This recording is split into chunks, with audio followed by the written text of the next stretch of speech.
नमस्कार दोस्तों, मैं मनोज कुमार, सभी को हमारे चैनल में फिर से एक बार स्वागत है। मैं उम्मीद करता हूं कि आप लोग बहुत ही अच्छे होंगे। इसी उम्मीद के साथ चलिए फिर से एक नई टॉपिक की ओर हम आगे बढ़ते हैं। जी हाँ दोस्तों, मैंने पिछले क्लासेस में बहुत सारा डायग्राम ईओडी क्रेन के ऊपर बनाया था।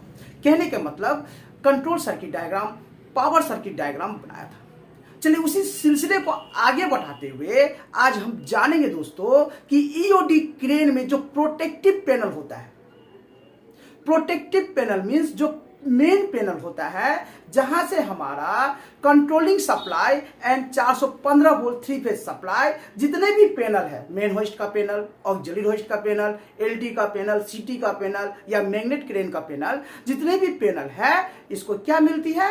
3 phase 415 volt supply and controlling supply. ये दोनों सप्लाई प्रोटेक्टिव पैनल से प्रोवाइड होता है ईओडी क्रेन में।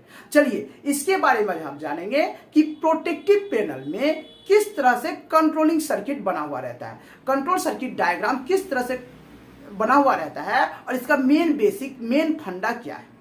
तो चलिए दोस्तों, मैं आपको बताता हूं कि ईओडी क्रेन में जो प्रोटेक्टिव पैनल है ना, जिसका line contactor and control contactor जो रहता है, उसका सिंपल सा फंडा है। आपको पता होगा दोस्तों कि जिस तरह से हम बाइक में, बस में जब तक गियर को न्यूट्रल ना करें, है ना, जब तक गियर को हम न्यूट्रल कंडीशन में ना करें तब तक हमारा गाड़ी स्टार्ट नहीं होता है। ठीक सेम फंडा, सेम लॉजिक ईओडी क्रेन में भी रहता है।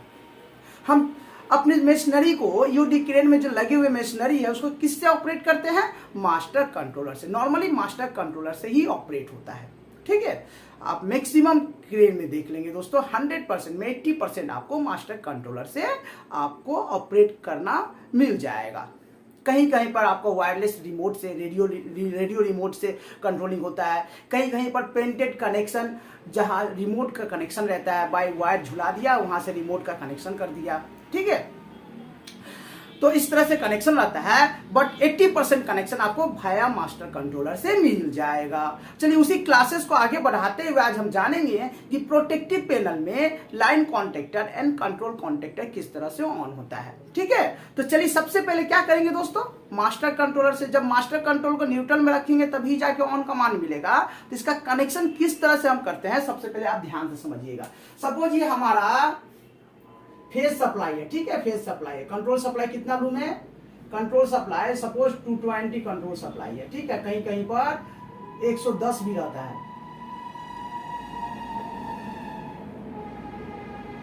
एसी। ठीक है, मेरी बात को ध्यान से समझिएगा दोस्तों। ये फेज सप्लाई को मैंने निकाला, सबसे पहले कहां डालेंगे? सबसे पहले फेज सप्लाई को कहां डालेंगे? Push button, of push button में या इमरजेंसी पुश बटन में। ठीक है, ऑफ पुश बटन में या इमरजेंसी पुश बटन में। ठीक ना, स्टॉप पुश बटन में। कहां डालेंगे? स्टॉप पुश बटन में।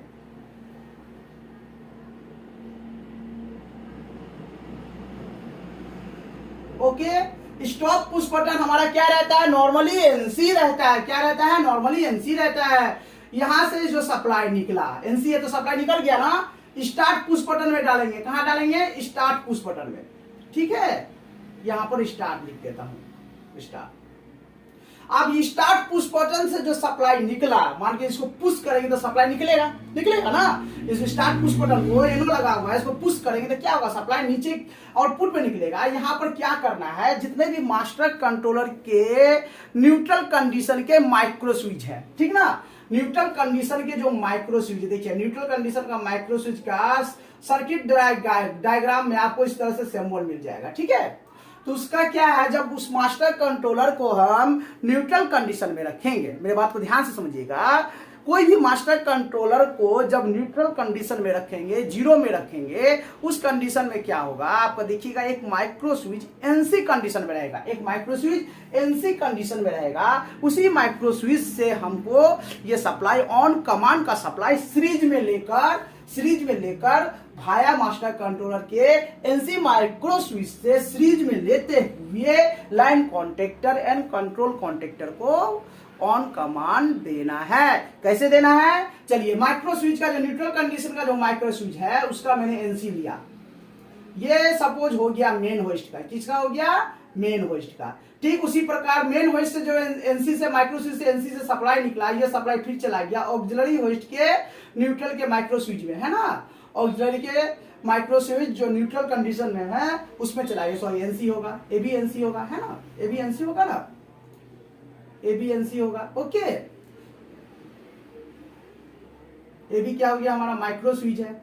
ठीक, यहां से सप्लाई निकला, ये सप्लाई फिर चला गया हमारा एलटी मास्टर कंट्रोलर के न्यूट्रल माइक्रो स्विच में।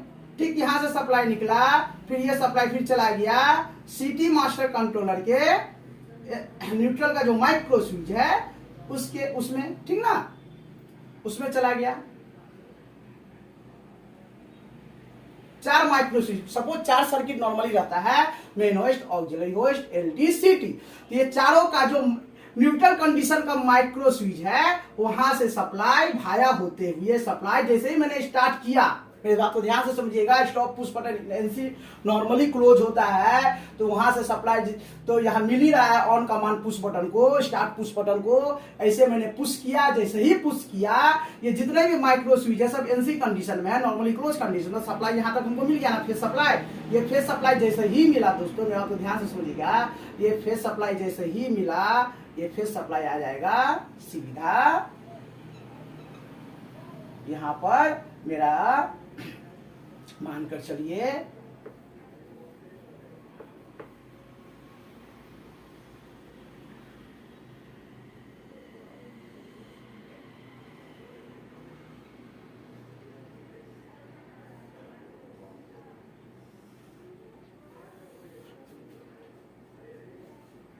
C1 क्या है, ऑक्सिलरी कॉन्टेक्टर, मतलब कंट्रोल सप्लाई प्रोवाइड करेगा। ये क्या करेगा, C1 ऑक्सिलरी कॉन्टेक्टर है, ये क्या करेगा, कंट्रोल सप्लाई प्रोवाइड करेगा।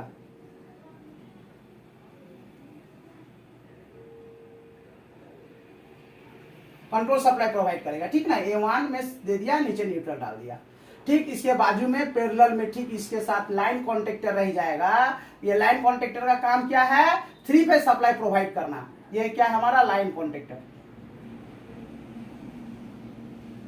ओके, मैं नीचे न्यूट्रल दे दिया, यहां पर A1 है, A2 है, ये भी A2 है, ठीक है। जैसे ही देखिए लॉजिक को समझिए दोस्तों, स्टॉप पुश बटन से निकला सप्लाई, स्टार्ट किया, ये सब एनसी है तो सीरीज में सप्लाई सीधा आ गया, दोनों कॉन्टेक्टर मेरा ऑन हो गया। और जैसे ही मैं छोड़ दिया फिर ऑफ हो गया, क्योंकि अभी तक मैंने इसको होल्डिंग सप्लाई नहीं दिया है। तो होल्डिंग सप्लाई कहां से देंगे, यहां से होल्डिंग सप्लाई देंगे। इमरजेंसी पुश बटन जो एनसी कंडीशन में है उसके आउटपुट से हम होल्डिंग सप्लाई देंगे। कैसे होल्डिंग सप्लाई देंगे, डॉल स्टार्टर का जो फंडा है, डॉल स्टार्टर का जो फंडा है दोस्तों वही अप्लाई करेंगे यहां पर, ठीक है। दोनों कॉन्टेक्टर के एनो में सप्लाई डाल देंगे, दोनों कॉन्टेक्टर के, ठीक ना, एनो में सप्लाई डाल दिए। ये हो गया C1 मतलब ऑक्सिलरी कॉन्टेक्टर, ये हो गया L1 मतलब लाइन कॉन्टेक्टर, नीचे में भी शॉर्ट कर देंगे, है ना, और लाकर दोनों के A1 में पैरेलल कनेक्शन कर देंगे। आप देखिए फंडा को समझिए, लॉजिक को समझिए, ठीक ना। जैसे ही मैंने स्टार्ट पुश बटन ऑन किया, सप्लाई सीधा सीरीज में होते हुए दोनों कॉन्टेक्टर को ऑन कमांड मिल गया। जैसे ही कॉन्टेक्टर ऑन हुआ, दोनों का एनओएनसी हुआ, होल्डिंग सप्लाई पुश बटन से मिल गया। अब कोई भी मास्टर कंट्रोलर सपोज मानकर चलिए कि गियर कंडीशन में 1 से 2 न्यूट्रल से एक नंबर गियर या 2 नंबर गियर में है, उस कंडीशन में सप्लाई क्या हो जाएगा, कटअप हो जाएगा। ये सप्लाई कटअप हो जाएगा, तो सप्लाई कटअप हो जाएगा। यहां से मैं स्टार्ट करूंगा तो सप्लाई यहीं पर ब्रेक हो जाएगा ना, सप्लाई यहीं पर ब्रेक हो जाएगा तो ऑन कमांड नहीं मिलेगा, और जब तक ऑन कमांड नहीं मिलेगा तो मेरा कॉन्टेक्टर होल्डिंग नहीं होगा, ठीक है। जब तक मैं चारों में से कोई भी मास्टर कंट्रोलर को न्यूट्रल कंडीशन में नहीं रखेंगे तब तक मेरा लाइन कॉन्टेक्टर भी ऑन नहीं होगा, और ऑक्सिलरी कॉन्टेक्टर जो कंट्रोलिंग सप्लाई प्रोवाइड करती है वो भी ऑन नहीं होगा। तो इस कंडीशन में दोस्तों ये सेफ्टी इसलिए रखा जाता है कि कोई भी कारणवश यदि मास्टर कंट्रोल गियर में रहेगा और सपोज ये मेरा लाइन कॉन्टेक्टर ऑन कंडीशन में है तो किरण अपने आप चलने लगेगा। इसीलिए दोस्तों ये सेफ्टी यहाँ पर इंटरलॉकिंग यूटिलाइज किया जाता है कि आप जब भी कनेक्शन करें तो भाया मास्टर कंट्रोलर के न्यूट्रल का जो माइक्रो स्विच है जो एनसी कंडीशन में रहता है वहां से स्विच कर आपको कॉन्टेक्टर में डालना है। समझ गए ना, ये मेन बेसिक है, मेन फंडा है। आप कमेंट में लिखिएगा कि दोस्तों ये कौन सा क्रेन की कंपनी का डायग्राम, ऐसा नहीं है, कोई भी क्रेन की कंपनी हो, ठीक ना, ये लॉजिक, ये फंडा जो है ना, बेसिक फंडा है, ये मेन लॉजिक है। उसके बाद आप यहाँ पर कि क्या इंटरलॉकिंग करेंगे, ये सप्लाई जो ऑन कमांड सप्लाई है कहां पर ढुकाएंगे, कहां पर किसके भाया होके लेके आएंगे, ये अपना अपना कंपनी अपने अपने अलग मोनोपोली के द्वारा बनाती है। लेकिन जो मेन फंडा है, मेन लॉजिक है, ये प्रोटेक्टिव पैनल का, मेन पैनल का यही लॉजिक है दोस्तों, ठीक ना। समझ मान के चलिए कि आप लाइन कॉन्ट्रैक्टर को ऑन कर दिए, जैसे आप कोई भी मेन होस्ट या गियर में रख रहे हैं, तो यहां से होल्डिंग सप्लाई मिल रहा है ना, यहां से इमरजेंसी पुश बटन से जो एनसी कंडीशन में है, यहां से होल्डिंग सप्लाई मिल रहा है, ये दोनों कॉन्ट्रैक्टर ऑफ नहीं होगा।